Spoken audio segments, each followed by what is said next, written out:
We all stack silver, coins, bars, rounds as a hedge against inflation or a form of barter. I sold my silver, and in this video, I'll show you how I got burned. Pay attention. I don't want this to happen to you. I regret the moves I made, and I hope to save you from doing the same. In the next 5 minutes, I will show you the mistakes I made and how you can avoid losing the money that I lost. Also, stay to the end of this video to hear my viewer response. I choose one comment and respond live, and maybe your comment.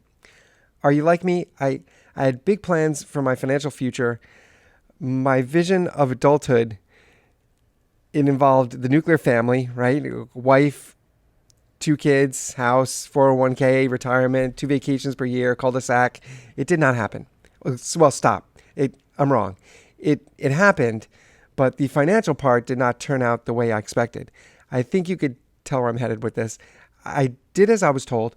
Good grades in school, college, the American plan, but I was on a treadmill. No matter how much money I earned, no matter how many hours I worked, I could not reach that vision of my wife, 2 kids, the house, 401k, 2 vacations. Is this ringing true for you? This started it for me. I didn't know what stacking silver was. I didn't know anything about the silver to gold ratio or spot price. I just knew that I felt financially insecure and something in me was drawn to precious metals. I wanted to hold value in my hand. I didn't even start with bullion. I started with rare coins, gold and silver. I really enjoyed collecting rare coins, but I lost my shirt when I tried to sell. If you missed that video, check out my channel. I don't want you to make the same mistakes I made. I knew going into this that precious metals would not be an investment in terms of a strong ROI. This is confusing because we all hear of gold and silver increasing in value over time. By time, I mean decades. So it was tempting to think I could dump $10,000 into gold, wait 5 years, and see a return. It does not work that way.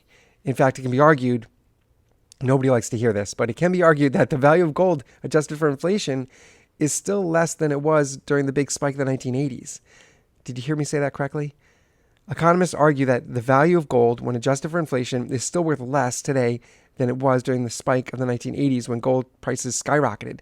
I don't know how that math works, and if you do, please let me know in the comments. I've even heard estimates saying a gold investor who bought an ounce of metal at its January 1980 peak would need gold to advance by more than $1,000 an ounce from today's record levels to come out ahead when 30 years of inflation are taken into account. Again, I don't know the details of that math, but I know that the price of storing gold is placed in that equation, along with an estimate of the value lost to your dollar for keeping it stored in gold. Gold is a metal that does not produce a measurable ROI the way investments would. So silver does draw me in, though. It just like it does for you. The shiny metal gets me every time. That being said, I'm typically level-headed when I buy. Full disclosure, I put a lot of money into my stack of silver. I've been lucky in that way. Have you been to a coin show? I know most people buy from local coin shops, but if you've not done it, visit an actual coin show. You'll see bars and piles of silver, piles of gold. This is where I get burned. My greatest struggle is my impulse control, or the fact that I have no impulse control. The lesson I learned recently took place at a local coin show, and I had a plan. I really did. I was going to stick with bullion, bars and rounds. My problem is that I love U.S. history, and that gets me looking at the commemorative coins and talking to the dealers about the designs of the coins and the historical significance. And before I know it, I'm buying something that is not on my list. Something that is not a bar or a round. If you watch my other videos, then you know I've been burned before. I'm a sucker for punishment. That should be the name of my channel. So this time I bought a 5-ounce silver coin. Before you laugh at me for being a rookie, just hear me out. I love the Perth Mint Lunar Series.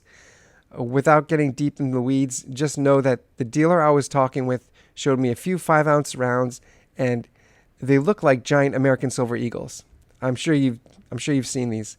They don't do much for me, and when I looked into this display case, I saw a 5-ounce round that looked like the same design as the Perth Mint Lunar Series, but as a large round. The dealer told me it was, in fact, considered a government-issued coin. I don't know how that makes sense. I don't know how it works. The important detail is that he further told me it was encased in an enlarged NGC holder, and the premium was $150. Yes, $150 over spot. I'm embarrassed to admit that I bought it. Hold on. Let's get to mistake number 2, and then I'll tally up my loss for you to commiserate. First, hit subscribe, leave me a comment. On my next video, I'll choose another comment to respond to live. And don't go it alone. Stay to the end of this video to get my free weekly newsletter. The link is in the description below. My next mistake was a 10-ounce bar. I saw a few dealers selling 10-ounce bars, and I should have kept my economics hat on.